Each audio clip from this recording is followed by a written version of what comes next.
또 사찰들이 어떤 종류의 사찰들이 있고, 그죠?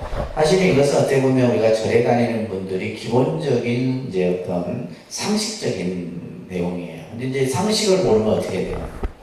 상식을 모르면 무식한 거예요. 상식을. 그래서 오늘 공부를 통해서 여러분들이 도대체 사찰이라고 하는 것이 이런 것이구나, 또 이런 사찰 안에서 이러한 일들을 하는 거구나 라는 것을 공부하는 시간들을 갖도록 하겠습니다. 자, 우리가 보통 사찰이라고 하는 이 용어에는 여러 가지가 있어요. 첫째, 사원이라는 말이 있고, 그죠?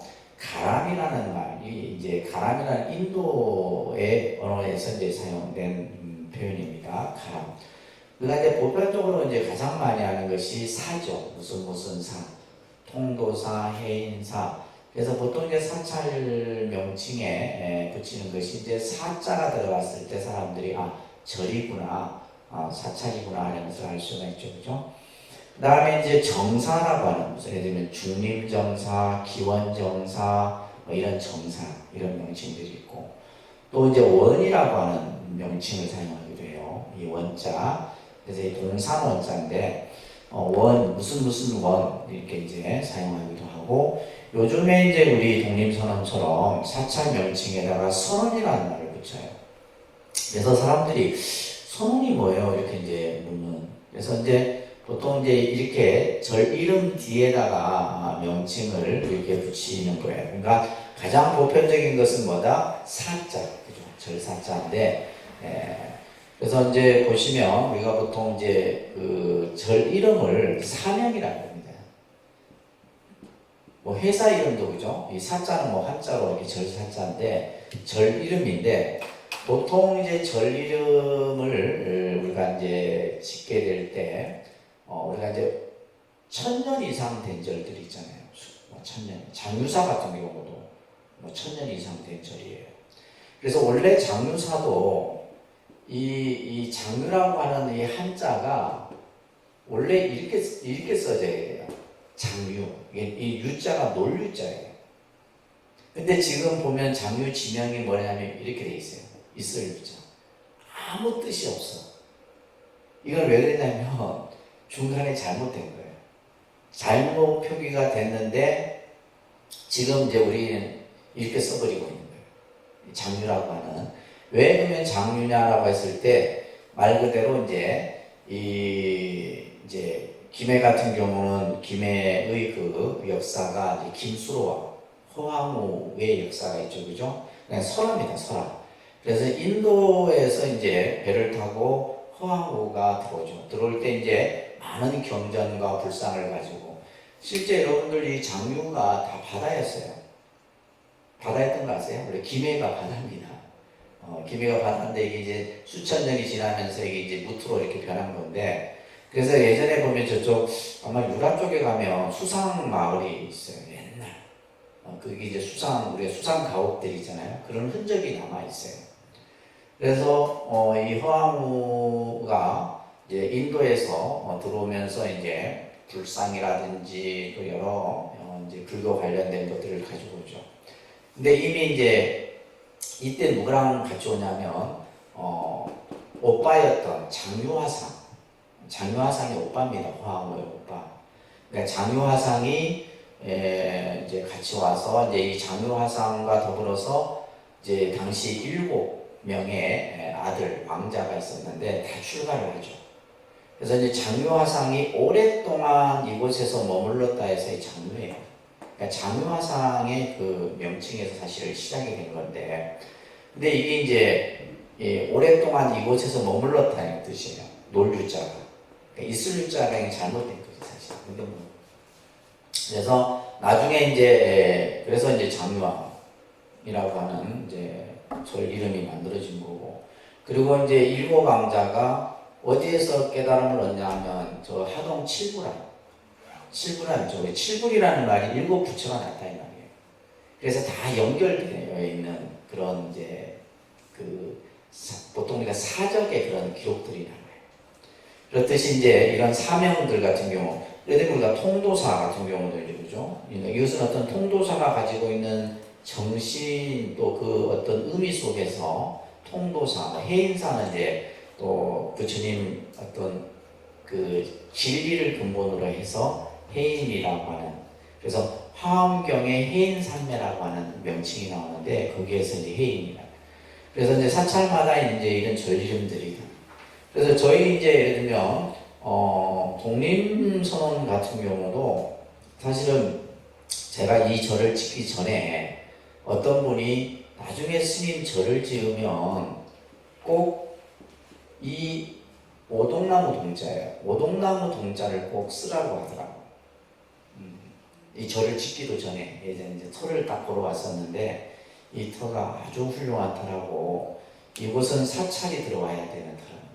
사찰이 들어와야지만 이 터를 지배하고 누를 수가 있는 것이지. 예를 들면 이게 이제 일반 예를 들면 식당이나 이런 것들이 들어오면 이제 못 버티는, 터가 이제 센 데는 그렇습니다. 터가 보통 세다 이러면, 우리가 터가 세다는 것은 두 가지 의미예요. 하나는 좋다는 의미고, 그 좋은 것을 다스리지 못하면 일반 사람들은 못 산다는. 그래서 이제 보통 터가 센 곳에 뭘 많이 해요? 무덤을 많이 해요. 무덤을 많이 쓰는 겁니다. 그래서 이제 그분이 풍수지리 하시는 게 아주 유명한 분이에요. 오동나무 동자라서. 그래갖고 이제 제가 예전에 제가 일본에 갔을 때 나중에 내가 개인적으로 절을 지으면 쓰고 싶었던 절 명칭이 있었어요. 이 차칼선자에다가 빛광자 선광이라고 하는 그 일본의 아주 그 국보 사찰이에요. 저쪽 홋카이도 쪽에 있는데 유명한 절입니다. 이 절도. 그래서 선광사 느낌이 굉장히 좋은 거예요. 그래서 내가 나중에 절 지으면 난 선광사로 해야 되겠다 했는데 또 시간이 지나니까 이 절 이름이 딱 어떤 느낌이 들어요? 일본 느낌이 들어요. 그러니까 일본 사찰들이 절 이름들이 보면 그 일본의 느낌이 나요. 그래서 이건 너무 일본적이다. 그래서 이건 생략하고 또 막 고민하다 또 다른 저희 큰 스님께도 얘기하고 막 해도 이제 절 이름이 잘 안 나와. 그런데 이제 문득 뭐가 생각해요? 오동나무. 그러니까 오동나무는 왜냐면 저희 법당 뒤쪽에 보면 이렇게 편백나무하고 숲이 이렇게 우거져 있는데 거기에 보면 오동나무가 이렇게 큰 게 세 그루가 쭉 뻗어 있어요. 그래서 그분도 이 오동나무는 아주 귀한 나무거든요. 그래서 나중에 스님 절 이름을 지을 때 꼭 오동나무 동자를 쓰세요. 그러니까 이 한 글자만 가르쳐 줬어. 한 글자만. 그래서 내가 이 오동나무 동자를 써놓고 이건 또 뭐 어떻게 지어야 되나. 그래서 또 이 경상도는 중요한 게 뭐냐면 발음이 중요해요. 발음이 이게 어려우면 잘 안 불려지잖아요. 여러분 이름도 마찬가지입니다. 이름이 촌스럽거나 발음이 어려우면 이름 부르기가 어려워요. 그래서 제가 이제 오동나무 동자를 써놓고 이게는 이 수풀림자 동에다가 여러 이름을 붙였는데 내가 이제 이 이름을 붙였어요. 이게 수풀림자거든요. 수풀림자.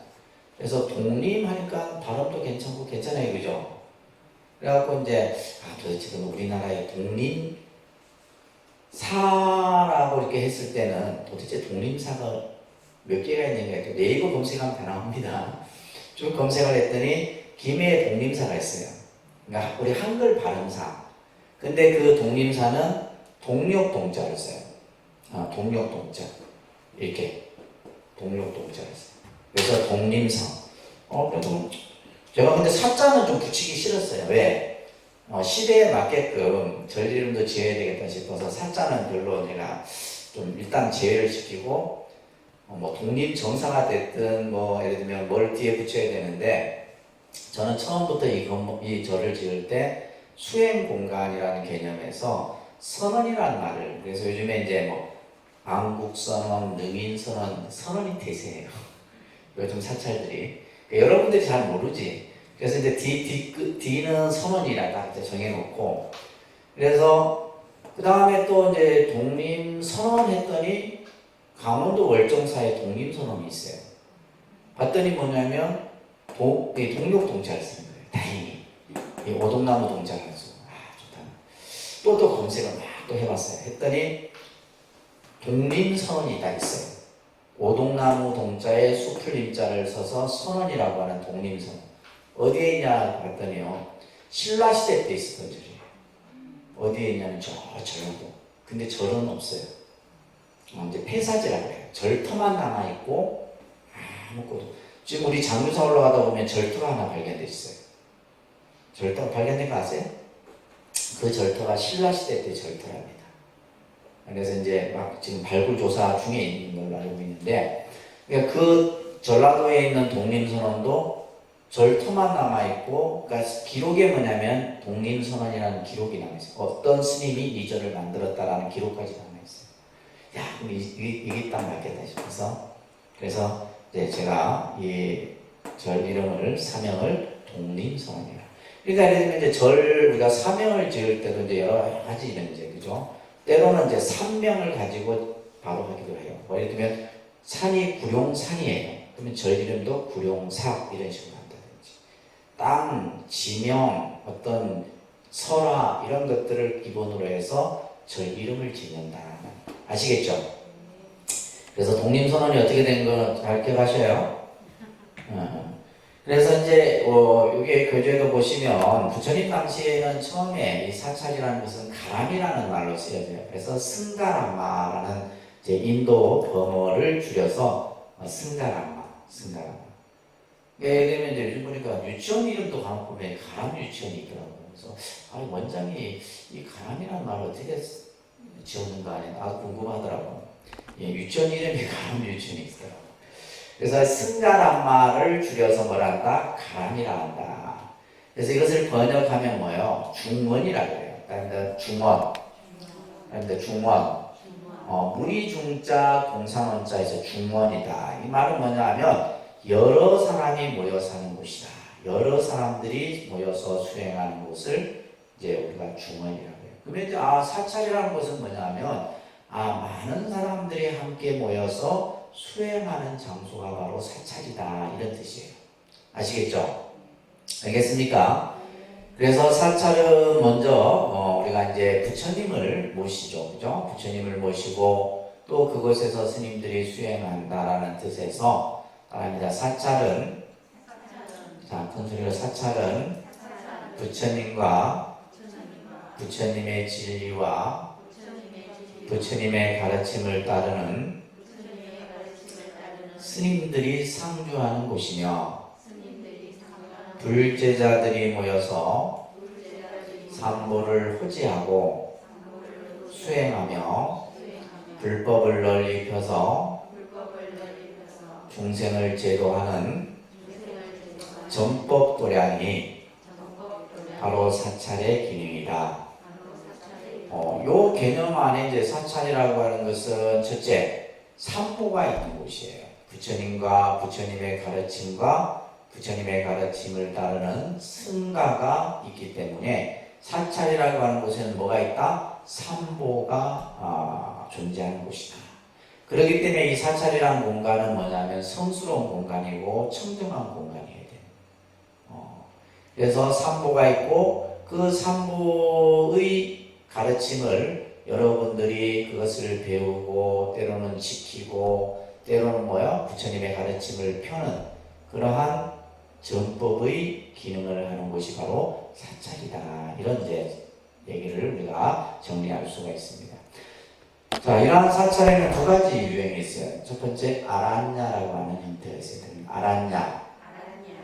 이것은 이제 뭐냐면 혼자서 수행하는 규모의 절들을 아란냐라고 해요. 우리가 이제 주로 여러분들 토굴이란 말 들어보셨어요? 토굴. 보통 스님들이 이제 토굴이 아란냐예요. 그래서 이제 스님들이 이제 여러 많은 스님들이 있는 곳에서 수행을 하다가 때로는 혼자서 수행을 하기 위해서 그래서 이제 스님들의 가장 큰 꿈이 뭐냐? 토굴을 하는 거예요. 실제로. 저도 그랬어요. 그래서 나는 토굴 만들었잖아요. 저 밑에 제 토굴이에요. 반응이 없어. 저 밑에 안심당이 제 토굴이에요. 제 토굴. 그러니까 토굴을 이제 스님들이 이제 갖는 것이 여러분들은 뭐예요? 좋은 위치에 있는 아파트 이거잖아요. 꿈이잖아요. 그렇듯이 스님들은 좋은 환경에 있는 토굴. 그래서 스님들이 간혹 망상을 피우는 가장 큰 내용 중에 하나가 토굴 짓는 거예요. 참선하다가 막 혼자서 토굴을 지어놓고 경치 좋은 곳에 막 흙집으로 지었다가 막 그냥 방은 어떻게 꾸미고 막 이런 식의 그런 망상들을 스님들이 많이 피워요. 자, 그래서 아란야는 혼자서 수행하는 형태의 이 사찰의 형태라고 보시면 되고, 그 다음에 이제 비하라라고 하는 것이 있어요. 비하라. 비하라가 이제 지금의 이제 뭐 통도사나 해인사나 이런 이제 여러 스님들이 모여 사는 형태의 사찰을 비하라라고 합니다. 자, 사찰의 기능상 분류를 잠깐 더 볼게요. 우리가 이제 아까도 얘기했듯이 보통 사명에서 가장 많이 쓰여지는 것이 절사자예요. 그죠? 그러면 이 사라고 하는 것은 부처님 당시 때는 주로 정사라는 표현이 많았어요. 원이라는 표현이 많았고.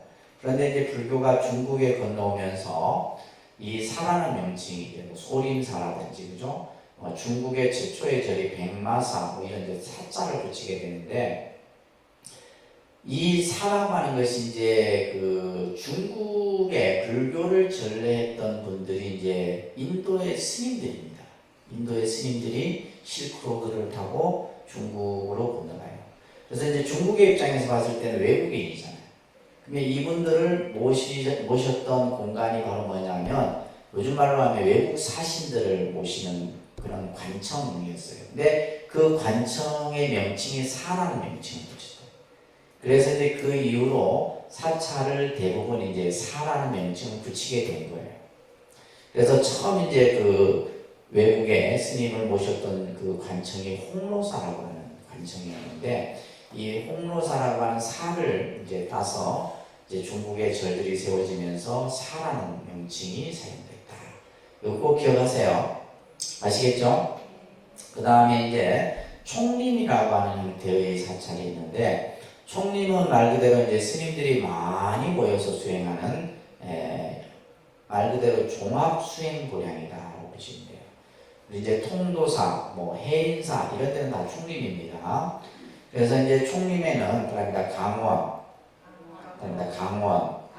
강원이라고 하는 곳은 이제 부처님 경전을 공부하는 곳이에요. 그래서 요즘에는 이제 승가대학이라고 합니다. 그래서 통도사 승가대학, 해인사 승가대학, 이제 이런 총림에는 각각 그런 교육기관이 있어요. 그 다음에 선원이 있고, 선원은 이제 참선하는 곳이죠. 그죠? 그 다음에 세 번째가 연불원이 있어요. 그런데 연불원. 그 다음에 네 번째가 유론. 그래서 이 네 가지의 수행, 기관이 들어서야지만 총림이 될 수가 있어요. 그러니까 여러분들이 봤을 때 총림이라고 하는 사찰들은 스님들이 다양하게 수행을 하는 그러한 기관들이 들어서 있구나 이렇게 이해를 하시면 됩니다. 그래서 이제 우리나라에는 많은 총림들이 있는데 영축 총림 통도사, 해인 총림 해인사, 덕숭 총림 수덕사, 조계 총림 송강사, 고불 총림 백양사. 요즘에 이 백양사가 이제 총림에서 해체가 됐어요. 그래서 좀 안타깝습니다. 그 다음에 금정 총림 범어사가 있어요. 그러니까 금정 총림 범어사, 부산에 있는 절이죠, 그죠? 그 다음에 쌍계 총림, 쌍계사, 벚꽃으로 유명한 곳이죠, 그죠? 그 다음에 저 대구에 가면 대표적인 사찰 팔공총림 동화사라고 이런 이제 전국의 총림들이 있는데 그러니까 여러분들이 이제 사찰에 갔을 때 이런 절이 동화사에 내가 갔다. 이 동화사는 총림이다. 그러면 많은 스님들이 수행하고 있는 그런 대표적인 사찰이구나. 그래서 이 총림으로 지정되는 것은 굉장히 어렵습니다. 왜냐하면 이제 많은 스님들이 모여서 수행해야 되기 때문에 예를 들면 뭐 주거라든지 어떤 의식주라든지 이런 것들이 이제 재정적인 뒷받침이 되지 않으면 어렵다는 거. 그 다음에 이제 밑에 보시면 우리나라에는 정멸보궁이 있어요. 그러니까 정멸보궁. 정멸보궁하면 이제 여러분들이 부처님의 사리를 모셔놓은 사찰이다 이렇게 기억하시면 돼요. 그래서 우리나라에 5대 정멸보궁이 있어요. 이건 외우셔야 됩니다. 여러분들은. 다음입니다. 양산 통도사, 오대산 상원사, 설악산 봉정암, 사자산 법풍사, 태백산 정암사. 이런 사찰들은 이제 우리 불자들의 입장에서는 가장 가고 싶은 사찰이에요. 저희 이제 스님들도 가끔 이제 정말 내가 좀 뭔가 이렇게 신심이 떨어지거나 뭔가 내가 새로운 어떤 마음을 이렇게 좀 다잡기 위해서 이렇게 보공순례를 하기로 해요. 요즘 이제 코로나 때문에 이제 모든 것이 다 스톱되어 있는 상태잖아요, 그죠? 그래서 예전에는 뭐 정말 뭐 신도들도 보면 5대 보공순례를 막 하고 막 이런 경우들이 많아요. 나중에 이제 코로나 끝나면 한번 가야죠, 그죠? 그래서 이런 사찰, 정멸고궁에는 특징이 뭐냐면 법당에 불상이 없다는 거예요. 법당에 뭐가 없다? 불상이 모셔져 있지 않아요. 왜냐하면 부처님의 사리가 모셔져 있기 때문에 그 자체가 바로 뭐요? 부처님이 계신 거랑 마찬가지예요. 그래서 우리나라의 대표적인 5대 고궁인 거예요. 아시겠죠? 그 다음에 이제 삼보사찰이 있어요. 그다음에 삼보사찰. 그다음에 불보사찰, 통도사, 법보사찰, 해인사, 승보사찰, 송강사. 이렇게 여러분들이 이해를 하셔야 돼요. 그래서 우리나라는 참 정말 이 자연이 굉장히 좋고, 그죠? 그런 어떤 자연과 산세와 이런 것들이 갖춰진 곳에는 뭐요? 그래서 이제 우리가 그런 말이 있어요. 명산에 명찰이 있다. 이런 말이 있어요. 명산에 명찰이 있다. 이름 있는 산에는 반드시 뭐가 있어요? 이름 있는 절들이 있는 거예요. 그래서 우리가 어디든 가든, 그죠? 어디 어떤 산을 가든 그 산에는 반드시 뭐가 있어요? 다 사찰이 있는 거예요. 그래서 그 사찰들이 예를 들면 1000년 전에 세워진 사찰들이 대부분이죠, 그죠? 그래서 특히 이제 우리나라는 이런 어떤 삼보사찰의 개념이 있어요. 그래서 양산통도사는 부처님의 사리를 모시고 있어서 불보사찰. 해인사는 뭐요? 팔만대장경, 그죠? 팔만대장경 그 경판이 모셔져 있어서 법보사찰 이렇게 얘기합니다. 그 다음에 순천 송강사는 승보사찰인데 고려시대 때 16국사가 나오셨어요. 16국사. 그러니까 고려시대 때 정말 아주 큰 스님들이 여러 많은 분들이 배출이 되어서 송강사는 승보사찰 이런 이제 표현을 씁니다. 아시겠죠? 이렇게 사찰이 그냥 다 똑같은 절이 아니에요. 이런 어떤 기능에 따라서 또 그 사찰이 어떠한 역할을 하는 거에 따라서 이런 이제 분류가 되는 거예요. 그러니까 여러분들이 볼 때는 뭐 절은 다 안 똑같냐 하는데 똑같지 않습니다. 다 달라요. 그리고 이제 요즘 이제 그 80년대부터 시작해서 우리가 이제 산업화가 되고 도시화가 되면서 예전에는 절들이 다 어디 있었어요? 산에 다 있었죠. 산 속에 다 있었단 말이에요. 그러다가 이제 실제 이제 산업화가 되는 과정에서 이제 사람들이 도시로 이제 몰리기 시작해요. 예전엔 다 농촌에 살았잖아요, 그죠? 근데 도시화되면서 이제 그 도시가 형성이 되고, 그러니까 예를 들면 이제 요즘 말로 하면 신도시가 들었어요. 신도시가 들어서게 되면 이제 그게 이제 종교가 또 들어가게 돼요. 교회가 됐든 성당이 됐든 사찰이 됐든. 근데 대부분 이제 신도시 유라만에도 보면 전부 종교 부지에는 교회가 다 차지하고 있어요. 그래서 교회가 많은 겁니다. 신도시에. 왜냐면 이제 그 토지를 사야 되고 건물을 짓기 위해서는 뭐예요? 엄청난 재원이 필요한 거예요. 예를 들면 지금 이제 우리가 창원에 가면 예전에 39사단 여러분들 아세요? 그 아파트 사놓으셨어요? 그 아파트 엄청 올랐다던데. 그 39사단 그게가 지금 거의 그 이제 태원건설에서 그 아파트를 지었는데 지금 한 6천 세대 정도? 이제 엄청나죠. 그게 들어서면서 이제 그 부지에 저희 통도사가 부지를 샀어요. 사갖고 이제 지금 저를 짓고 있어요. 그러니까 그런 이제 새로운 어떤 도시가 형성되면서 짓는 이런 사찰들이 이제 들어서게 되는데, 그래서 대표적으로 이제 여러분들 강남에 가면 능인선언, 우리 통도사에서 이제 했던 구룡산, 그 다음에 대구에 가면 영남불교대학, 그다음에 부산의 안국성.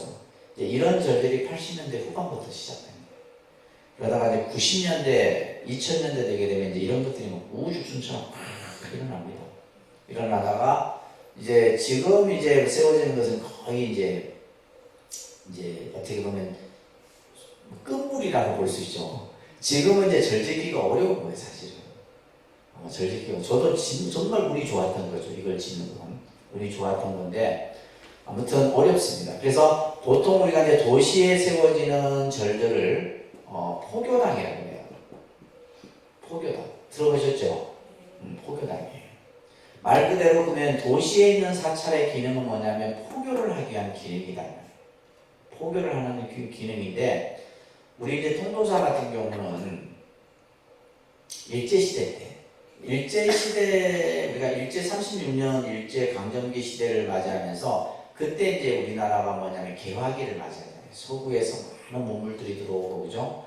그러면서 이제 막 그냥 막 소련, 뭐 중국, 뭐 일본 이런 이제 나라들이 우리나라를 이제 침탈하려고.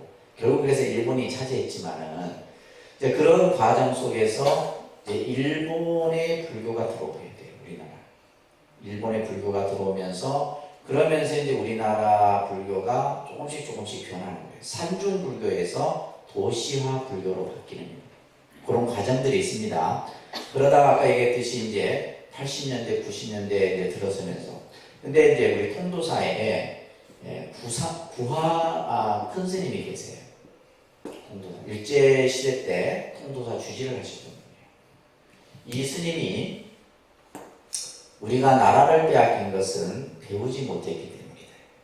우리가 일본에게 나라를 빼앗긴 것은 배우지 못했기 때문이다.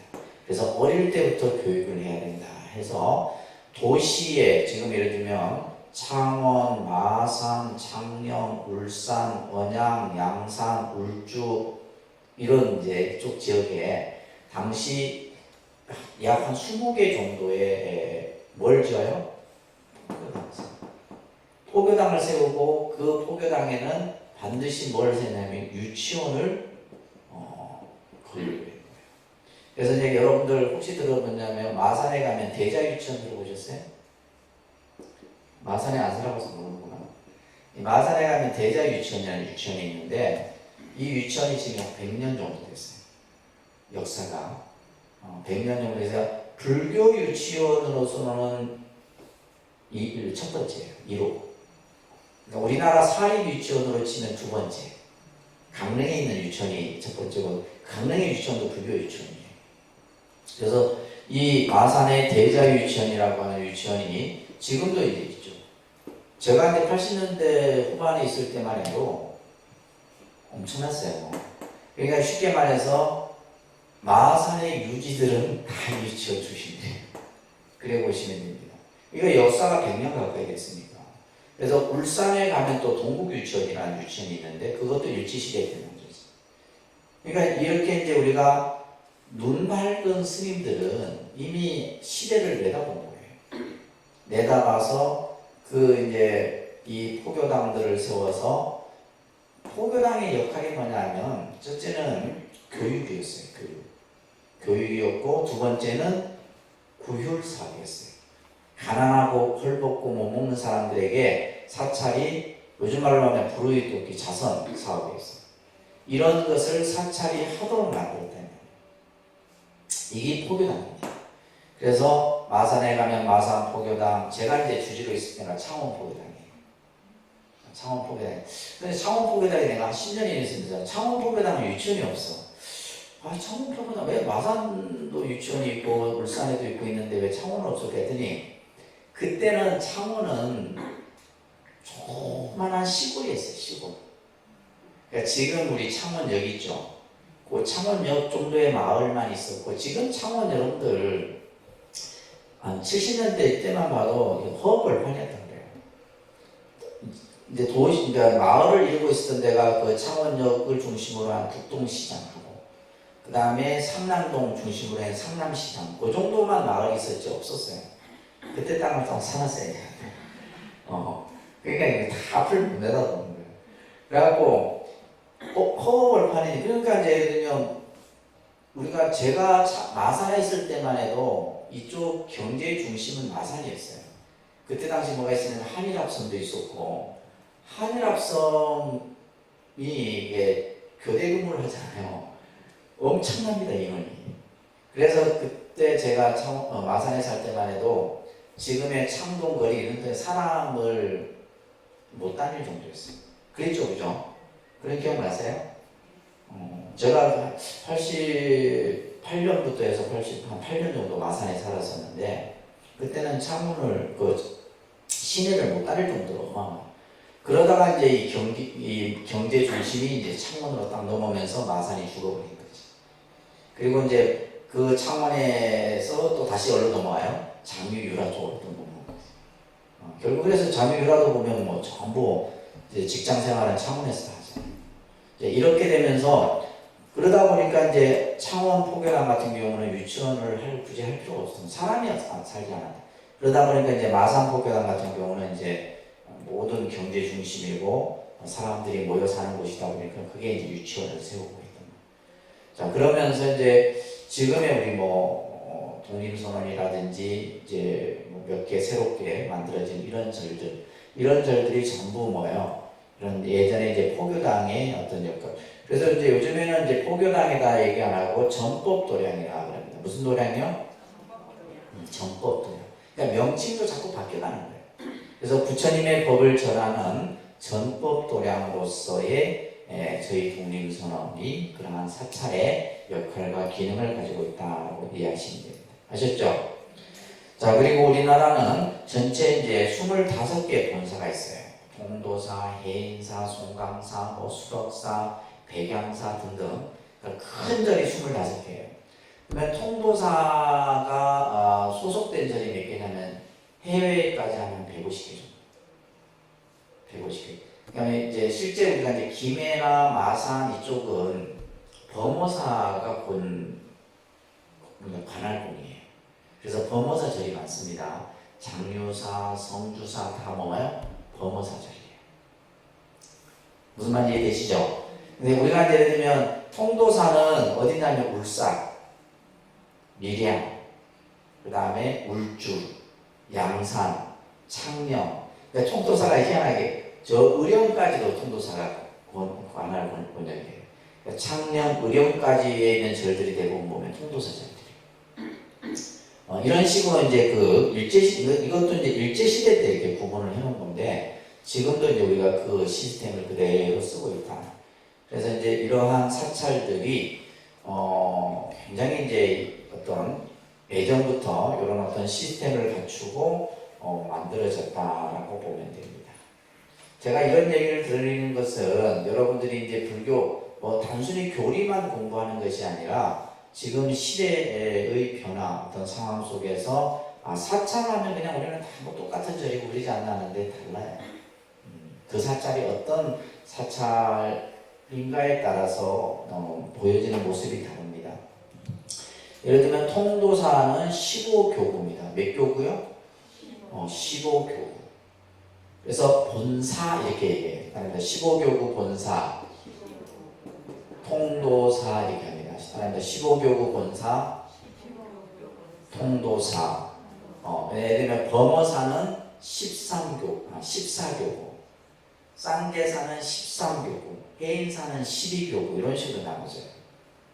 그래서 아까 얘기했듯이 통도사가 예를 들면 배가 한 5, 60개 정도 사찰을 거느리고 있잖아요. 그 중에는 이제 보면 이제 공과 사가 구분이 돼요. 공찰과 사사찰이 구분돼요.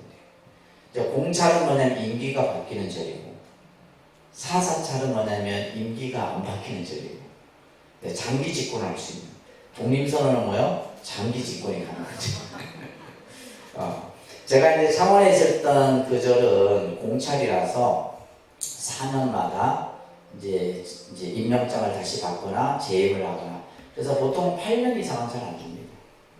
저 같은 경우는 한 12년 살았었는데, 그런 식으로 이제 사찰들이 달라요. 그러니까 성주사 같은 경우도 이제 범어사 공찰이기 때문에 바뀌고, 장유사도 바뀝니다, 주지가. 임기에 따라서 바뀌는 거예요. 그래서 그런 신도들 입장에서 왜 주지가 주지생이 자꾸 바뀌냐는 그런 이제 본사에서 임명을 하는 거예요. 그래서 이거는 이제 또 한 사람이 너무 오랫동안 해도 안 돼요. 그렇기 때문에 뭐 길어야 8년, 또 좀 더 길면 한 12년 정도까지는 봐주는데 그러고 나면은 바꿔줘야 돼요.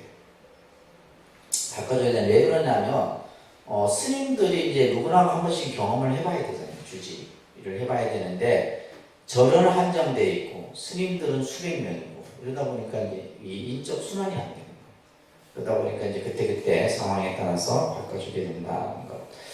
자, 그 다음에 이제 이렇게 사찰의 여러 가지 형태들을 우리가 봤습니다. 자, 그러면 이제 이거는 이제 또 기본적인 여러분들이 기억해야 될 내용이에요. 그러니까 최초의 절 하면 뭐예요? 자, 그러면 중림정사. 그러니까 중림정사. 자, 여기 이제 스크린 화면에 인도에 있는 사찰이에요. 그죠? 부처님 당시 때 제일 먼저 세워진 절, 중림정사. 형태만 남아있어요. 그 다음에 두 번째가 기원정사입니다. 그런데 기원정사.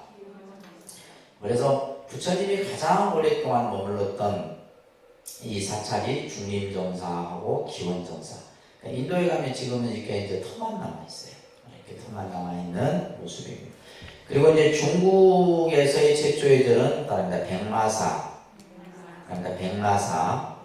우리나라는 이제 성문사, 이불랑사, 뭐 이렇게 이거는 역사적인 개념에서 이렇게 이제 설명을 합니다. 자, 이런 것들은 이제 상식으로 여러분들이 이해를 하시고, 자, 그러면서 사찰의 기능과 역할이라고 하는 내용이 오늘 이제 중요 내용인데, 따라합니다. 사찰은 수행의 중심 도량으로 우리 삶의 귀처이다. 사찰이라고 하는 것은 어떻게 보면 요즘에 이제 사찰의 개념이 일반인들에게는 하나의 힐링 공간의 개념으로 많이 생각되어지죠. 그죠? 그래서 뭐 사찰에서 템플스테이를 한다든지 또 이제 뭐 내가 살다가 힘들고 또 삶에 지치고 이럴 때 이제 사찰에 가서 내가 기도를 하고 수행을 통해서 그죠? 뭔가 마음의 평안을 찾고 그래서 결국 사찰이라고 하는 것은 내 인생의 어떻게 보면 귀처예요.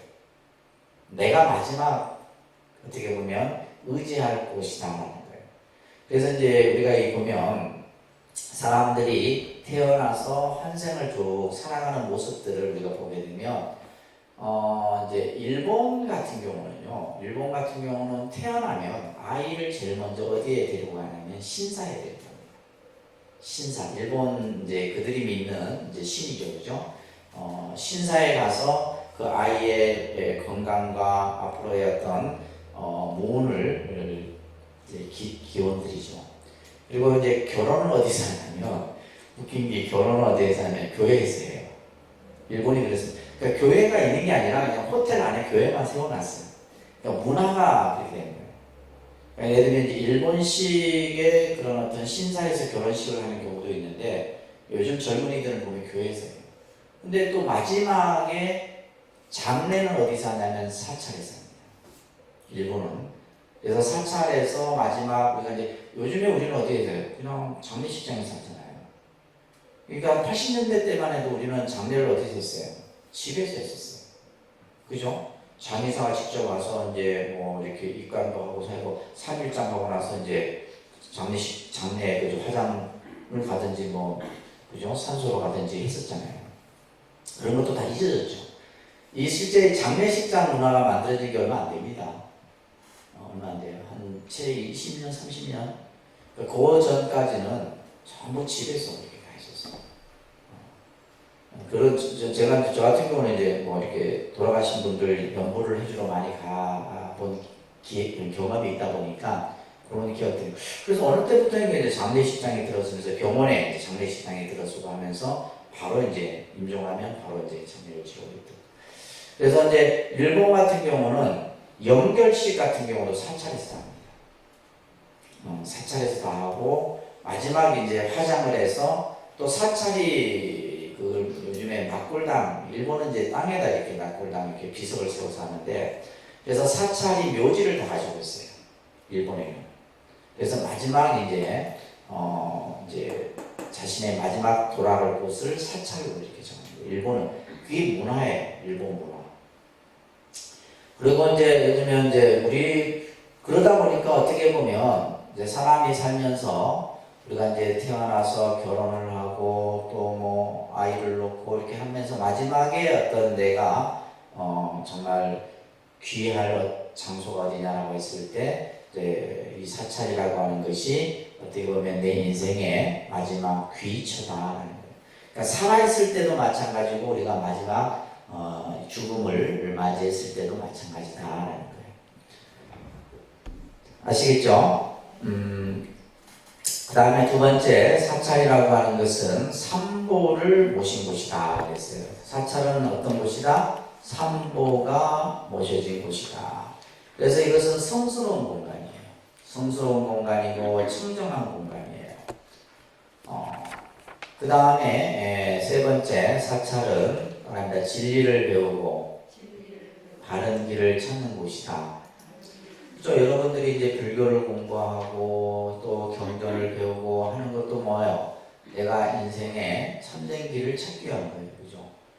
부처님 말씀을 통해서 내가 어떻게 살아야 하고 앞으로 어떤 삶을 내가 만들어가야 하는가 이런 것들. 그래서 여러분들이 이제 이 사찰에서 행해지는 여러 가지 수행들을 함께 병행해서 하게 되는 겁니다. 자, 네 번째 사찰은 참회하고 기도하고 염불하는 곳이다. 자, 이 말은 뭐냐면 사찰이라고 하는 것은 내 몸과 마음을 정화하는 공간이에요. 그러니까 예를 들면 요즘에 이제 뭐 하도 대기 오염이라든지 미세먼지라든지 그죠? 집안에 여러분들 뭐 있어요? 다 있잖아요. 공기청정기 이런 것들이 다 있듯이 사찰이라고 하는 것은 내 몸과 마음을 변화시키고 또 내 몸과 마음을 닦는 공간이에요. 그래서 예를 들면 내가 막 생각이 어지럽고 몸이 힘들고 하더라도 여러분들이 법당에 와서 한번 딱 그냥 절만하고 가고 앉았다만 있다 가더라도 뭐요? 뭔가 내가 좀 그죠? 생각도 가벼워지는 것 같고 힘든 그런 것도 좀 이겨낼 수 있는 이런 것들이 만들어지는 거예요.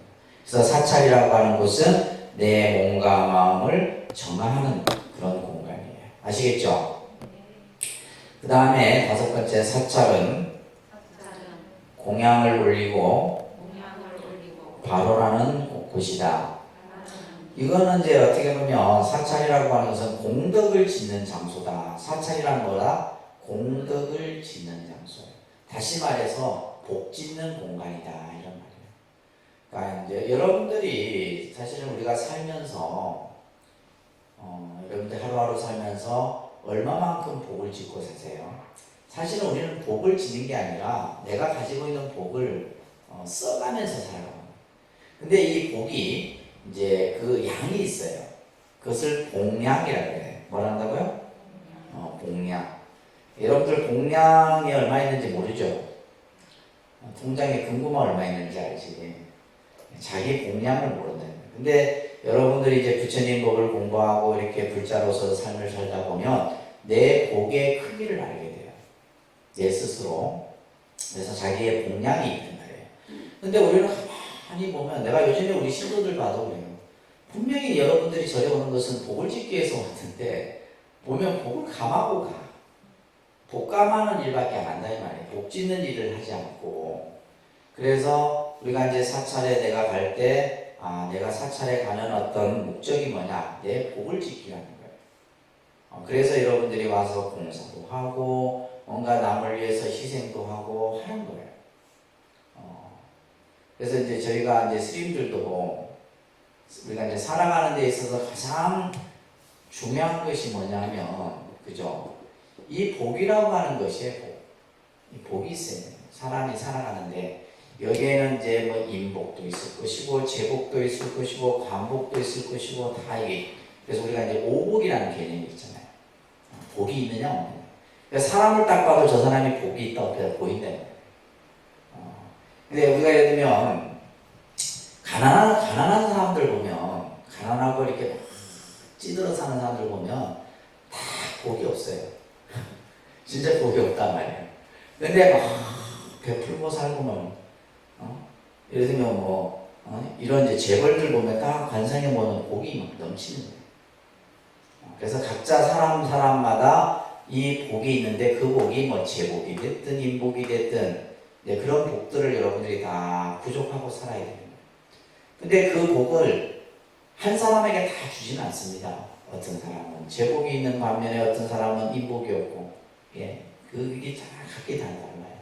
그래서 자기 스스로 결국 우리 스님들도 마찬가지거든요. 스님들도 복이 있어야 돼요. 그래서 나는 나 자신을 평가할 때 저는 개인적으로 보면 제복은 참 많은 것 같아요. 그렇지 않아요? 그 생각 안 합니까? 근데 그 제복이라는 것이 결국 내가 뭐 돈을 벌어서 만든 게 아니에요. 결국 뭐예요?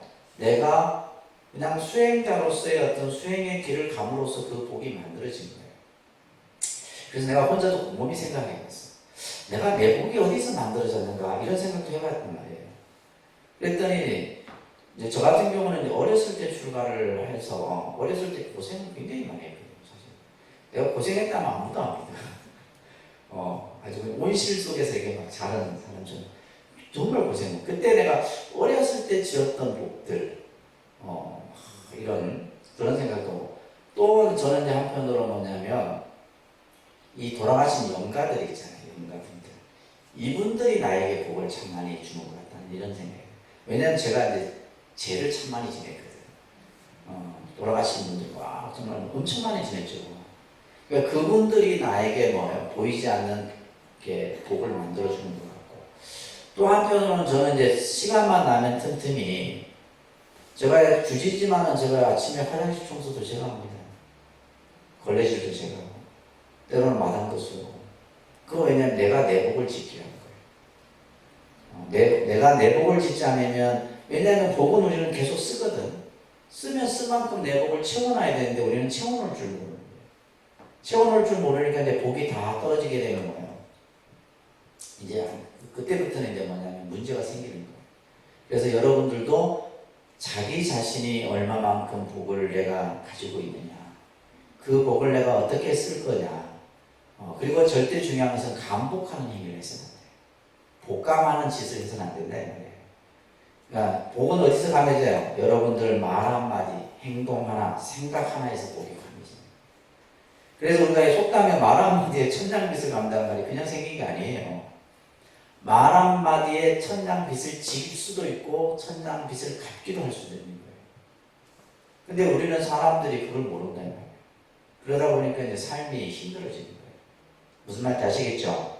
그래서 사찰이라고 하는 곳에서 여러분들이 끊임없이 공덕을 짓고 복을 짓는 공간으로서의 그러한 생각들을 하셔야 되고, 또한 사찰이라고 하는 것은 어떻게 보면 요즘 우리 이 우리 동방 문화권에서 가장 중요하게 여기는 것이 바로 효입니다. 효.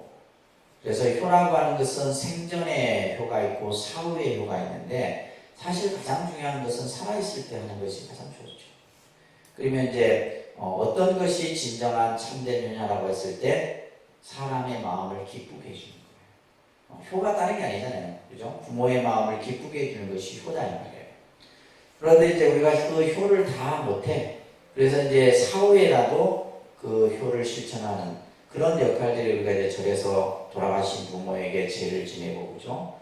이렇게 망자의 공덕을 닦아드리는 이런 역할들도 이제 우리가 사찰에서 하는 겁니다. 자, 그러면 우리가 언제 절에 가야 하는가? 여러분들 언제 절에 가야 돼요? 대부분 언제 절에 가냐면 지금 가고 싶을 때 가게 됩니다. 가고 싶을 때 가는 게 아니에요. 저는 어떻게 해요? 가야 할 때 가야 되는 거예요. 아시겠죠? 그냥 마음에.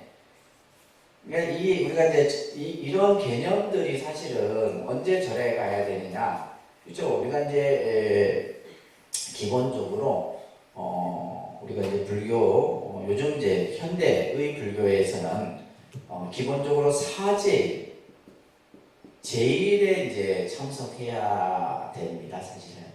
그래서 이제 교재도 나와 있듯이 첫 번째가 답니다. 초하루. 근데 이게 이제 참 시대에 뒤떨어져 있는 상황이에요. 요즘 누가 음력을 합니까? 그러죠. 모든 우리가 삶이 다 양력의 기준에서 하는데 이 음력을 못 벗어나고 있어요. 이 경상도. 서울은 지금 이 음력 법회를 안 하는 추세입니다. 서울은. 그래서 예를 들면 이제 그러면 서울은 어떻게 하냐면 토요 법회, 일요 법회 이런 식으로 할게요. 그러니까 초하루 이런 걸 잘 이제 바꾸려고 많이 합니다. 그래서 토요 법회, 일요 법회. 앞으로 지금은 주 5일제지만 앞으로 뭐 주 4일제 되면 어떻게 돼요? 또 바뀌어야 되는 거예요. 근데 그 시대를 우리가 따라가지 못하면 안 되는 거죠. 그래서 지금 이제 예를 들면 그러다 보니까 이제 음력 법회들이 죽을 수밖에 없어요. 그러니까 요즘에 여러분들 뭐 다들 뭐 직장 생활하고 맞벌이하고 이런 세대잖아요. 그러니까 뭐 평일날 누가 저리 와? 안 온다는 거예요. 그러니까 교회 같은 경우에 예를 들면 일요 예배라고 하는 것이 굉장히 아주 이 지금 주 5일제에는 아주 적합한 시스템이죠.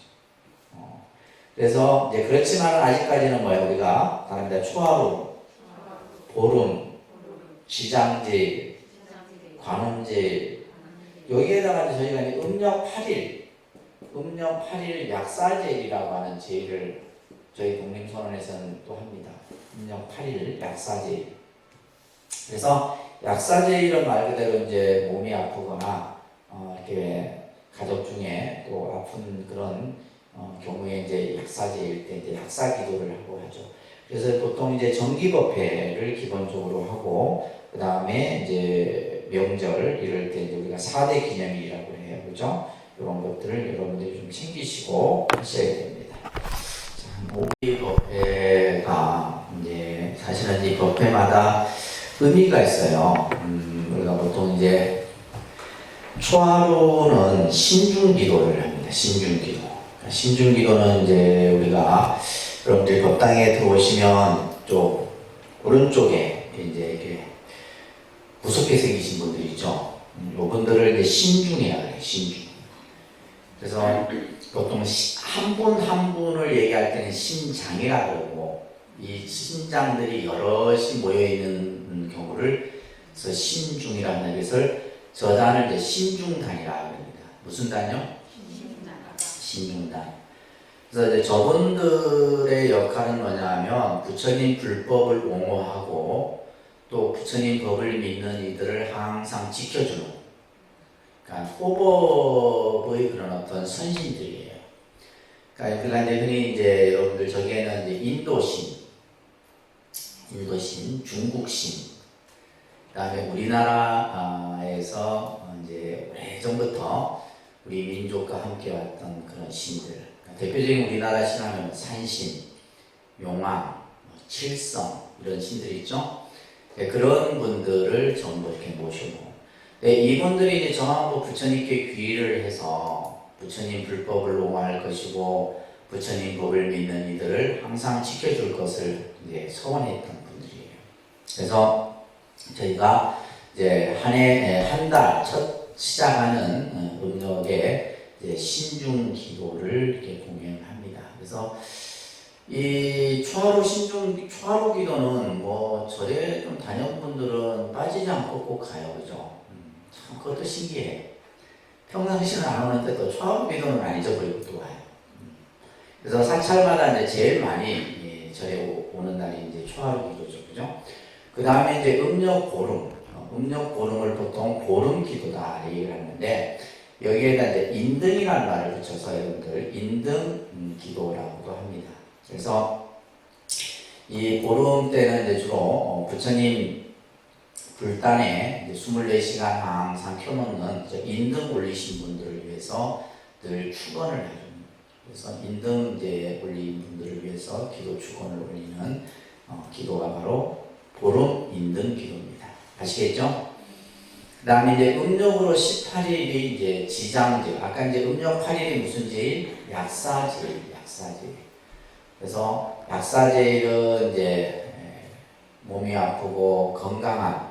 그래서 요즘 우리 현대인들에게 있어서 가장 중요한 것이 건강이죠, 그죠? 그래서 이 약사제일. 그래서 이제 통도사나 이렇게 큰 절 같은 데 가면 약사전이라는 정각이 다 있어요. 그래서 약사의 부처님께 기도를 올리는 약사제일과 그 다음에 음력 18일은 지장제일이에요. 지장제일. 그래서 지장제일은 법장 소멸기도라 얘기합니다. 무슨 기도요? 법장 소멸기도라는 기도의 형태로서 저희 독립선언 같은 경우는 이제 한 달에 한 번 이 지장제일 때 유주무주 고원들을 위한 천도 시식을 꼭 합니다. 그래서 우리가 이제 살면서 나로 인해 죽은 생명들 또 내 조상들 이런 분들을 위해서 항상 한 달에 한 번 이 지장보살 기도와 이제 천도 시식을 꼭 합니다. 그 다음에 음력 24일은 관음제일인데 이 관음제일은 행복 발언 기도다. 무슨 기도? 행복 발언 기도다. 그래서 관음제일에는 이제 관음 기도를 중심으로 해서 이렇게 기도가 이루어집니다. 그래서 이런 것들은 여러분들이 기본적인 상식에서 꼭 이해를 하셔야 됩니다. 아시겠죠?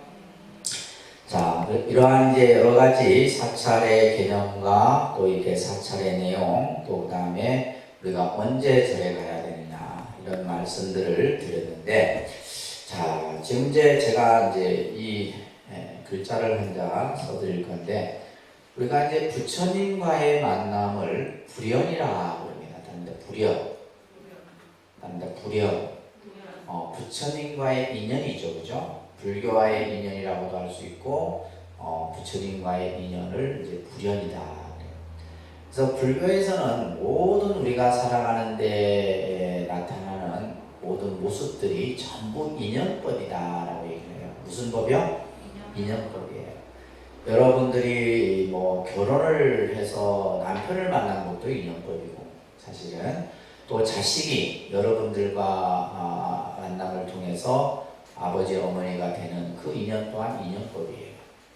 또 여러분들이 이제 어떤 계기가 돼서 이 독립선언에 지금 이 시간에 이 자리에 앉아 있는 것도 인연법이에요. 저에게 부처님 말씀을 듣는 것도 또한 인연법이죠, 그죠?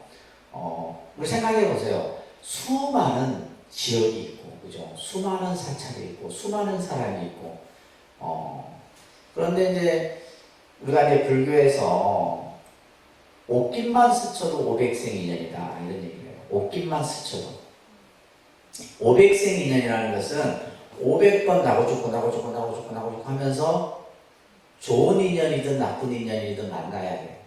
500번을 그래야지만 뭐다? 최소한 옷깃 한 번 스칠 수 있는 인연이에요. 그래서 제가 예전에는 이제 서울에서 학교 다닐 때 지하철 같은 거 타잖아요. 사람들하고 부딪힐 거 아니에요? 뭐 내가 원하든 원하지 않든 뭐 이렇게 출퇴근 시간에는 참 꽉 차니까. 근데 나하고 부딪히는 사람들 보면 이 사람하고 나하고 500생 인연인가 보다. 500생 인연. 근데 이제 우리가 예를 들면 부부 인연은 수억급의 인연이에요. 근데 그 수억급의 인연이 우리가 그죠? 때로는 좋은 인연을 우리가 보통 선연이라고 해요. 그러니까 선연. 좋은 인연을 선연이라고 해요. 그러니까 그 인연도 좋은 인연으로 만나지면 참 좋죠. 근데 우리가 이제 선연의 반대는 뭐예요? 그렇죠. 악연이죠. 이 악연만큼 괴로운 게 없습니다. 악연. 근데 이 선연과 악연이라고 하는 것도 결국 누가 만드는 거예요? 내가 만드는 거예요. 내가 만들어서. 그래서 예를 들면 뭐 부부 관계가 됐든 부모 자식이 됐든 그죠? 또 예를 들면 친구가 됐든 다 마찬가지예요. 결국 이 선연을 만들고 악연을 만드는 거, 이거 전부 내가 만드는 거다. 그래서 우리가 이제 이런 여러 가지 인연 중에서 가장 지중한 인연이 바로 뭐다? 부처님과의 인연인 거예요. 여러분들이 이제 불교를 공부하면서 내가 이 세상 많은 인연 중에 부처님과의 인연을 가장 중하게 여길 줄 아는 이 마음이 먼저 되셔야 돼요. 그러니까 이걸 알려면 이제 여러분들이 이제 또 많은 시간 부처님 법을 배우면서 만들어지겠죠, 그죠? 그래서 우리가 이 만남에도 보면 좋은 만남, 이것을 선연이라고 한다 그랬어요, 그죠? 나쁜 만남은 악연이에요. 그래서 이러한 인연 속에서 우리는 그러한 인연의 고리들을 풀어가면서 살아가는 겁니다. 악연을 만났을 때는 악연의 인연을 풀어야 되고 좋은 인연은 더 좋은 인연으로 만들어가야 된다. 그래서 이러한 어떤 불법 인연, 그래서 이 세상에서 가장 소중한 인연은 무슨 인연이다? 부처님과의 인연이다 라는 겁니다. 부처님께서 이렇게 말씀하셨어요. 하나님다 사람으로 태어나기 어렵고 하나님다 사람으로 태어나기 어렵고 태어나서 바르게 살아가기 또한 어렵다. 부처님이 세상에 나시기 어렵고 부처님 법 만나기 또한 어렵다. 그래서 이 세상에 우리가 이제 사람으로 태어난 게 어렵습니다. 많은 생명 중에 사람으로 태어났다는 것만 해도 여러분들은 복을 많이 지을 인연이에요. 사람 몸 받기 어렵습니다. 여러분들이 다음 생에 사람으로 태어날 수 있을 것 같아요? 몇 퍼센트나 될까요? 어렵습니다. 실제로. 그렇기 때문에 내가 사람의 몸을 받았을 때 내가 이 생애에서 좀 더 착한 일을 하고 베풀고 살고 좋은 인연을 만들고 해야지만 또 다른 또 좋은 인연을 만들 수가 있는 거예요. 또 우리가 이제 태어나서도 그죠? 착하고 바르게 살아가기 또 얼마나 어려워요. 그리고 부처님이 세상에 나시기 어려운 겁니다. 부처님이 이 세상에 출현하셨다는 것은 우리에게 큰 복이라. 그리고 부처님 법을 만나는 것 또한 가장 어려운 거예요. 가장 어렵습니다. 이와 비대해서 이제 저희 스님들에게 출가를 하면 항상 큰 스님들이 하셨던 말씀이 있어요. 사람으로 태어나기 어렵고 태어나도 남자로 태어나기 어렵다. 남자로 태어나기 어렵다. 남자로 태어나기 어렵고 남자로 태어났어도 출가하기 어렵고 출가하기 어렵죠. 출가 아무나 하는 게 아니잖아요. 그죠? 출가하기 어렵죠. 나는 이 세 가지를 다 이루었잖아. 그리고 이제 출가에서도 마지막 깨달음을 얻기 어렵다. 이런 얘기를 했어요. 이런 얘기를 저희가 항상 듣고 이렇게 이 길을 가고 있습니다. 그래서 우리가 그 밑에 보면 맹구목이라는 비유가 있는데 맹구목, 이건 뭐냐면 눈먼 거북이가 망망대해 속에서 첫눈에 한번 이렇게 고개를 밖으로 내밀어요. 근데 그 망망대해 가운데 널판지가 하나 떠돌아다니는데 이 거북이가 그 널판지 구멍에 목을 딱 끼워서 밖을 볼 수 있는 그만큼 어렵다는 거예요. 뭐가? 부처님 법 만나기가. 아시겠죠? 이게 맹구목의 비유입니다. 그래서 부처님 법 만나기가 참으로 어려운 거예요. 그래서 여러분들이 이렇게 부처님 법을 만났을 때 바르게 불교를 공부를 잘 하셔야 됩니다. 자, 그러기 위해서는 우리가 올바른 신앙 체계에 대한 개념을 여러분들이 잘 이해를 하셔야 되는데 첫 번째가 바른 믿음을 가져야 됩니다. 첫 번째가 뭐다? 바른 믿음이에요. 그래서 우리가 이제 올바른 믿음이 내게 세워져야 돼요. 올바른 신앙. 그래서 여러분들이 불교를 공부하는 이유도 어떻게 보면 내가 바른 믿음을 갖기 위해서 부처님 법을 공부한다. 이렇게 생각을 하세요. 아시겠죠? 그냥 남이 하니까 따라하고 이게 아니라 내가 신앙을 갖기 위해서 바른 믿음을 먼저 갖추기 위해서 여러분들이 이제 이 부처님 공부를 하는 겁니다. 따라합니다. 불법의 대해는 믿음으로써 능히 들어갈 수 있다. 부처님의 가르침을 큰 바다에 비유하는데 그것에 들어가기 위해서는 믿음이 있어야지만 들어갈 수 있다. 믿음이 있어야 됩니다. 따라합니다. 믿음은 도의 근원이며 공덕의 어머니다.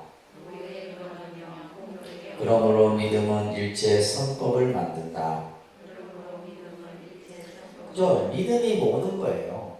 우리가 살아가는 데 있어서도 가장 중요한 것이 믿음이고, 그죠? 종교신앙에 있어서도 믿음이고, 인간관계에 있어서도 믿음이고, 모든 그 중심은 바로 믿음이다. 그래서 이제 불교에서의 믿음을 신심이라고 합니다. 신심. 네, 자, 이제 신심. 이것은 내가 지금 부처님 법을 배우고자 하는 그 믿음. 그 믿음은 뭐예요? 틀림이 없다라고. 이것을 우리가 이제 앞에서 절대적 믿음이다 그랬어요. 무슨 믿음이요? 절대적 믿음은 뭐예요? 의심을 하거나, 그죠? 내가 가지고 있는 지식으로 그것을 판단해서도 안 되고, 예를 들면 불신을 해서는 더더욱 안 되고, 그죠? 그것이 틀림이 없다라고 확정하는 그런 마음이에요. 이것이 바로 신심인데, 그래서 이제 우리가 불교에서는 신심이 갖춰지게 되면 그 다음에 발심이 일어나는 거예요. 그러니까 신심, 발심, 불심, 요 세 가지가 만들어져야 되는 거예요. 그래서 신심이 있어야지 뭐가 생기고 발심이 일어나고, 발심이라는 것은 이거예요. 내가 한번 기도를 열심히 해볼까? 내가 열심히 한번 불전인 공부를 해볼까? 내가 남을 위해서 뭔가 봉사를 해볼까? 이게 발심이에요.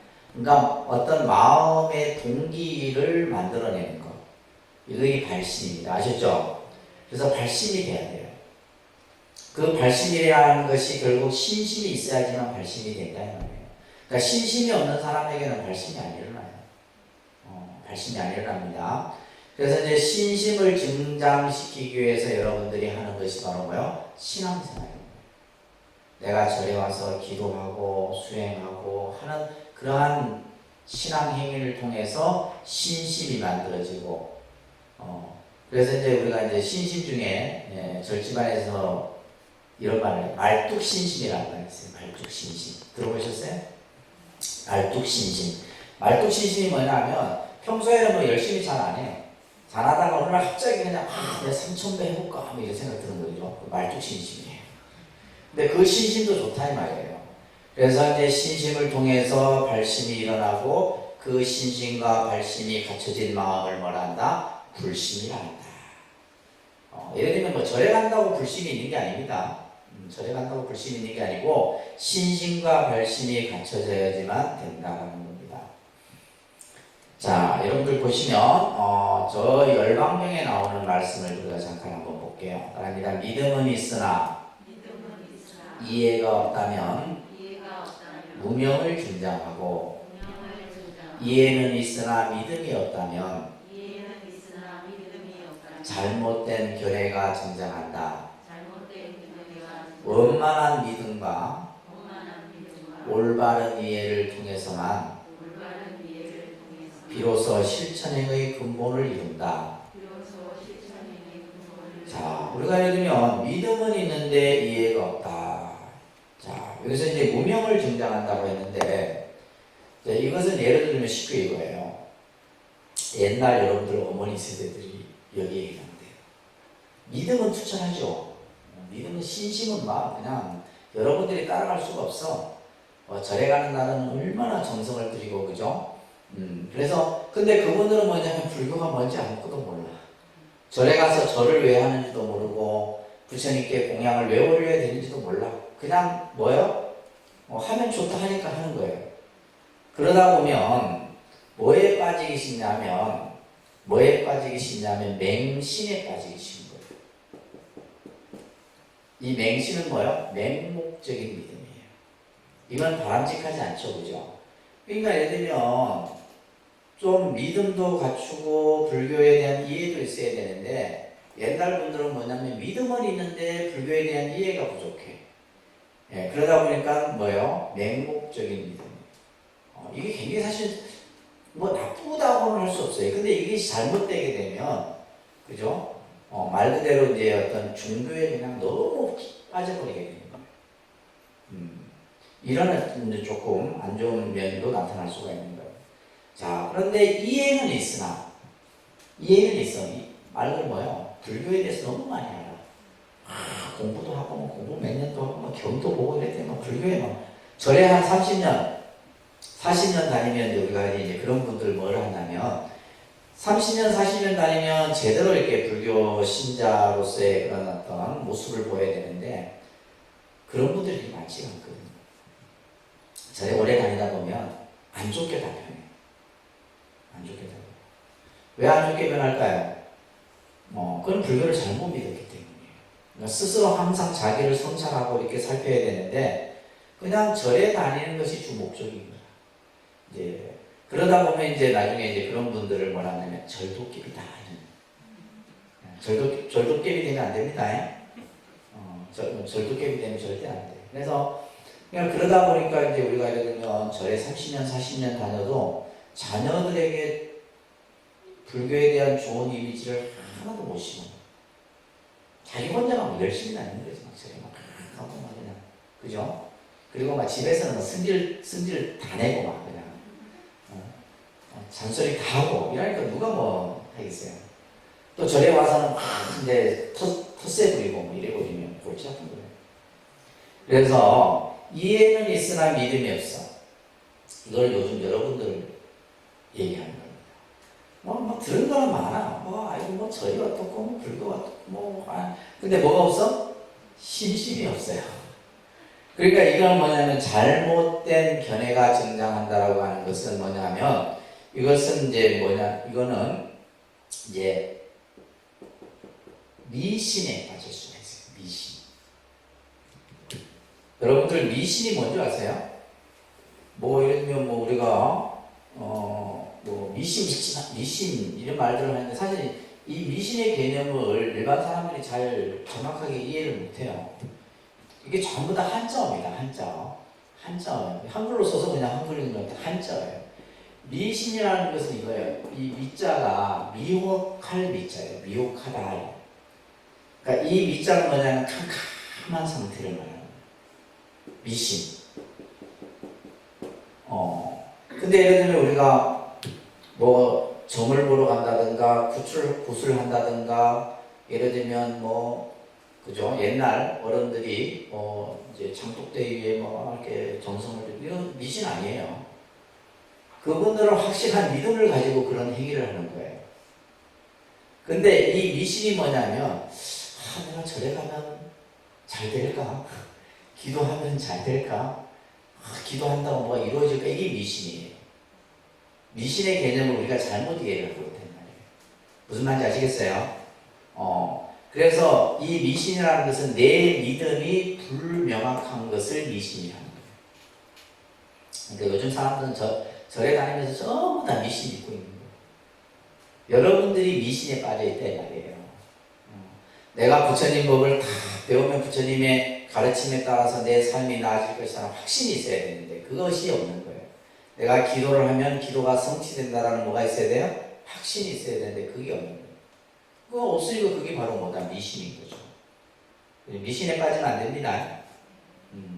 예를 들면 점 보러 가고 굿하고 하는 게 미신이 아니에요. 그거 하는 사람들은 확신이 있기 때문에 하는 거예요. 그 자체가 나쁘다 좋다 이게 무슨 판가름할 수 있는 것은 아니지만 그래서 이제 여기서 말하는 것처럼 이해는 있으나 믿음이 없다면 잘못된 견해가 증가합니다. 자, 그래서 부처님께서는 원만한 믿음, 올바른 이해를 통해서만 비로소 뭘 이룰 수 있다? 행을 이룰 수 있다는 거예요. 행. 그죠? 자, 다음에 그 밑에 보시면 진리에 부합되지 않는 믿음은 미신과 맹신에 빠지기 쉽다. 그렇죠. 우리가 부처님 법을 제대로 이해해야 되는데 그 진리를 제대로 이해하지 못하게 되면 우리는 미신, 내 믿음이 미혹해지고 맹신, 내 믿음이 맹목적인 그런 믿음에 빠지기 쉬운 거예요. 그러니까 우리가 종교신앙을 하는 데 있어서 제일 경계해야 될 겁니다. 그래서 이 미신과 맹신, 또 어떤 경우는 삿된 믿음에 빠지는 경우가 있어요. 사신, 삿된 믿음에. 예를 들면 그러니까 여러분들은 귀가 얇아. 귀가 얇기 때문에 뭐에 빠지기 쉬워요? 사신에 빠지기 쉬운 거예요.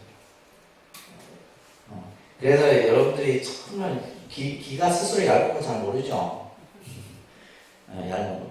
그러니까 이제 예를 들면 여러분들이 점을 보러 갔다. 점을 보러 가면 제가 얘기했죠. 여러분들이 다 얘기한다고. 그리고 나올 때는 저 사람이 잘 본다 그런다. 그러니까 스스로 자기 체면에 걸리는 거예요. 그러니까 실제 그 점 보는 사람들은, 무당들은 몇 마디 딱 던지면 여러분들이 술술술 다 나옵니다. 그래갖고 나올 때는 이제, 그래서 우리가 정말 이 부처님 공부를 통해서 미신과 맹신에 빠져서도 안 되고, 그죠? 삿된 믿음에 빠져서도 안 되고. 자, 결국 이 바른 믿음과 올바른 이해가 결국 뭘 이룬다? 실천을 우리가 하게 한 거예요. 그러니까 이 두 가지가 갖춰지지 않으면 행을 바로 할 수가 없는 거예요. 이게 신앙체계입니다. 불교의 신앙체계. 그래야지만 마지막에 증득. 마지막 이제 목적지에 도달할 수가 있는 겁니다. 자, 불교의 신앙의 특성을 몇 가지로 이제 정리를 했는데, 자, 첫 번째가 자주성, 자유성, 평등성. 이제 이걸 이제 좀 학문적인 개념에서 이렇게 특성을 했는데, 한마디로 얘기하면 여러분들은 자유로운 영혼들이에요. 불교라는 종교를 믿는 분들은 영원히 자유로운 분들이네 말이에요. 왜냐하면 뭔가 구속되는 것도 싫어하고 그냥 나 혼자 그냥 조용히 왔다 가고 이런 걸 좋아하고 이런 분들이에요.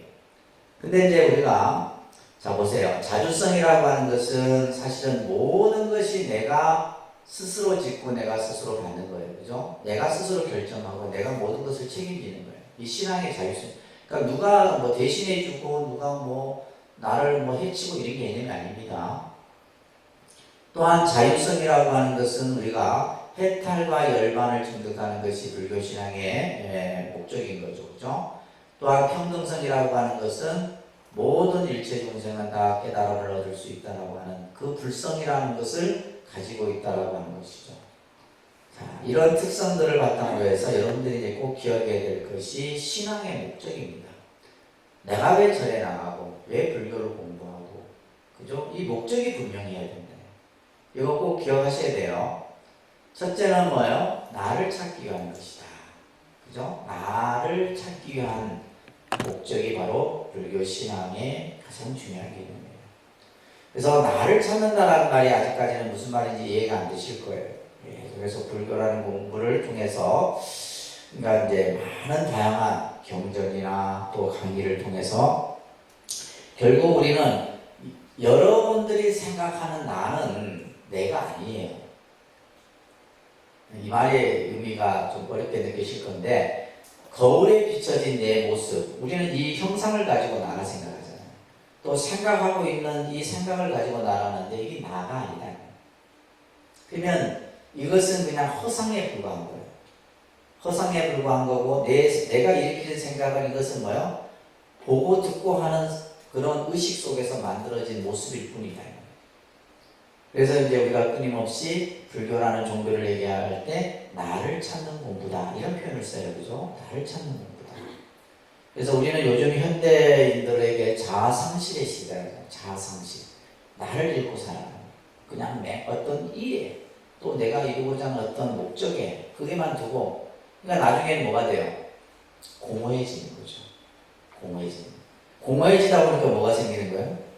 결국 우울증이라는 그 현대인의 병이 그래서 만들어지는 거예요. 그래서 불교는 나를 찾게 하는 거고 두 번째가 중요한 거예요.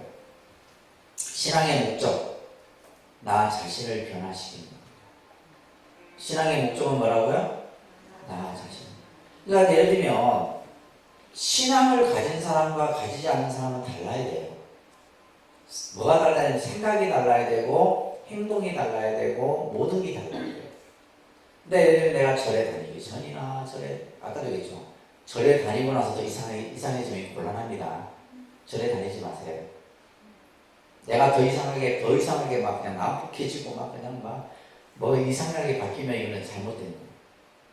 그러니까 결국 나를 변화시킨다라고 하는 것은 결국 뭐예요? 좋은 방향의 모습으로 나를 변화시키는 거죠. 내가 평상시 화를 잘 냈는데 내가 절에 다니면서 화를 스스로 다스릴 수 있었다. 내가 막 욕심도 많고 시기 질투가 많았는데 내가 절에 다니면서 그런 마음들이 조금 부드러워졌고 이런 식으로 내 삶이 변화가 생겨요. 아시겠죠? 그리고 세 번째는 뭐냐면 내가 살아가는 데 있어서 결국 인간이 스스로 풀지 못하는 문제들이 있어요. 내가 여러분들이 풀 수 없는 문제들이 있습니다. 그러한 문제들을 내가 신앙을 통해서 다시 말해서 부처님의 가피의 힘을 통해서 그것을 이겨낼 수 있어야 된다. 그게 신앙입니다. 신앙의 힘이라고 하는 것은 불가사의한 거예요. 그래서 부처님의 가피의 힘을 통해서 내가 가지고 있는 문제를 스스로 해결할 수 있다. 이런 것들. 그 다음에 마지막이 우리가 신앙을 하는 목적은 뭐예요? 모든 사람이 함께 다 행복해지기를 바라는 거죠. 이것이 이제 우리가 흔히 말하는 정토 세계를 구현하는 것이다. 이 얘기를 하는 겁니다. 모든 사람이 함께 더불어 살아가는 거예요. 그죠? 이게 이제 신앙의 목적입니다. 이거 꼭 기억하세요. 아시겠죠? 근데 이러한 목적이 사실 여러분들 세워져 있지 않으면 우리는 뭘 하게 돼요? 방황을 하게 되는 거예요. 내가 신앙의 목적이 불분명하니까 여러분들이 막 그냥 엉뚱한 것을 가지고 신앙을 하죠. 사람 때문에, 인간관계 때문에, 뭐 예를 들면 좁고 싫은 어떤 그런 상황에서 내가 막 그냥 이리 흔들리고 저리 흔들리고 한다 이 말이에요. 근데 내가 가지고 있는 신앙의 목적이 딱 뚜렷하면 어떤 흔들림에도 흔들리지 않아요. 그래서 이제 우리가 불교에서 이 신근이 중요한 거예요. 따라합니다. 신근. 믿을 신자에다가 이 뿌리 근자를 써요. 이걸 신근이라고 해요. 그러니까 신앙의 이 생활을 통해서 뭐냐면 믿음의 뿌리를 굳건하게 갖춰야 됩니다. 그러니까 여러분들은 지금 뭐냐면 이 뿌리가 뭐예요? 약하다 이거예요. 그러니까 뭐예요? 바람만 한번 쑥 불면 뭐예요? 이게 확 뽑혀져 버려요. 그러니까 괜히 그냥 막 아무것도 아니니 나 절에 가기 싫다 이런 것들이 뭐냐면 이 믿음의 뿌리가 약하거든요. 그래서 우리가 흔히 말하는 지상전, 수중전, 산 다 겪어야 돼. 그래야지만 내가 이 믿음이 단단해지는 것이지. 예전에 이제 우리 서울에 가면 조계사라고 하는 절이 있어요. 조계사. 80년대, 90년대 때는 늘 스님들이 싸우는 모습들이 TV에도 많이 나왔잖아요. 근데 그게 다니는 보살님들은 굳건합니다. 아마 여러분들 같았으면 아마 다 개종했을 거예요. 그분들은 뭐라 얘기냐면 싸우는 거는 스님들이 싸우는 거지 부처님이 싸우는 거야. 나하고 싸우는 거하고 관계없다라는 거예요. 그러니까 내가 예를 들면 내가 믿는 것은 부처님의 법이고, 그죠? 부처님의 어떤 그 믿음 하나인 것이지 스님들이 싸우든 말든 뭘 하든 나하고 아무 상관. 근데 우리가 믿음이 약한 사람들은 뭐예요? 그거 보면 이거 절에 가기 싫다 이거예요. 그건 뭐가 없기 때문에 믿음의 뿌리가 굳건하지 못하기 때문에. 그러니까 태풍이 와도 여러분들은 그 뿌리가 굳건하면 흔들리지 않는 거예요. 아시겠죠? 그래서 그런 마음들을 여러분들이 가지셔야 되고, 그 다음에 이제 우리가 신앙인의 자세에서 첫째는 선이 있어야 된다. 첫째는 뭐가 있어야 된다? 다시 말해서 여러분들이 신앙생활을 하는데 원이 있어야 돼요. 원이 있어야 됩니다. 간혹 이런 분들이 어떤 분들이 이렇게 얘기해요. 스님, 절에 다니면서 바라고 다니면 안 되잖아요. 그런 마음이 없으면 절에 다닐 이유가 뭐 있어요? 그런 게 없으면 안 다니셔도 돼요. 반드시 내가 신앙의 목적에 신앙을 하는 데 있어서 가장 중요한 것이 항상 원을 세워야 된다. 근데 이제 우리가 보통 이제 원도 보면 자리적인 원이 있죠. 자리적인 원. 자리적인 원이라고 하는 것은 나에게 이익되는 원이에요. 다시 말해서 여러분들이 절에 다니면서 내 가족, 그죠? 나를 중심으로 이렇게 일으키는 원들은 자리적인 원이에요. 그런데 이제 우리가 좀 더 이제 공부가 되게 되면 이타의 원이 만들어지는 거예요. 아니다, 자리, 이타. 이타라고 하는 것은 뭐야? 다른 사람을 위해서 기도하는 거죠. 우리 불교 신자들은 남을 위해 기도하는 분은 과연 있을까요? 내 이웃을 위해서 기도하고, 그죠? 내 도반을 위해서 기도하고. 그런 분들 본 적이 없는 것 같아요. 오로지 내 가족, 내 남편, 내 자식, 내만을 위해서. 근데 이것도 중요하지만은 나중에는 이 이타의 원도 필요하다는 거예요. 그래서 반드시 뭘 세워야 된다? 원을 세워야 된다. 아시겠죠? 알겠습니까? 항상 원을. 그래서 항상 절에 와서 부처님 앞에 기도할 때도 자리적인 원이 됐든 이타의 원이 됐든 내가 항상 원을 세워서 부처님께 바로는. 그러면 그 원이 성취가 됩니다. 원이 성취가 됩니다. 그래서 부처님 말씀에 원이 커야 성취도 크다. 큰 원을 가져야 되는데 여러분들은 원이 너무 작아. 작단 말이에요. 그러니까 그 이루어지는 것도 작을 수밖에 없는 거예요. 원은 크게 가져야 돼요. 그 다음에 두 번째가 지극한 믿음을 일으켜야 된다. 아까 믿음에 대한 얘기했죠, 그죠? 그 다음에 세 번째가 중요한 거예요. 끊임없는 수행의 마음. 이것을 불교에서는 정진심이라고 합니다. 무슨 심? 정진심이라고 해요. 끊임없이. 뭐 불교 공부를 뭐 몇 년하고 끝나는 게 아니죠. 내가 어떻게 보면 내 목숨이 끝날 때까지 한다. 내가 정말 눈이 안 보이고, 그죠? 글이 안 보이고, 내가 내 연필을 잡을 수 없을 정도 되면 그때까지는 내가 불교 공부를 하겠다. 이런 마음을 가지고 하셔야 돼요. 정진심입니다. 아셨죠? 알겠습니까? 따라합니다. 발원심, 발심, 정진심, 이런 마음들을 갖추는 것이 신앙인의 자세예요. 오늘 그죠? 우리가 사찰에서 여러 가지 기능과 역할, 또 우리가 신앙 체계에서 있어서 신해행증의 그러한 단계를 말씀드렸고, 또 신앙과 관련된 중요한 말씀들을 몇 가지 덧붙여서 설명드렸습니다.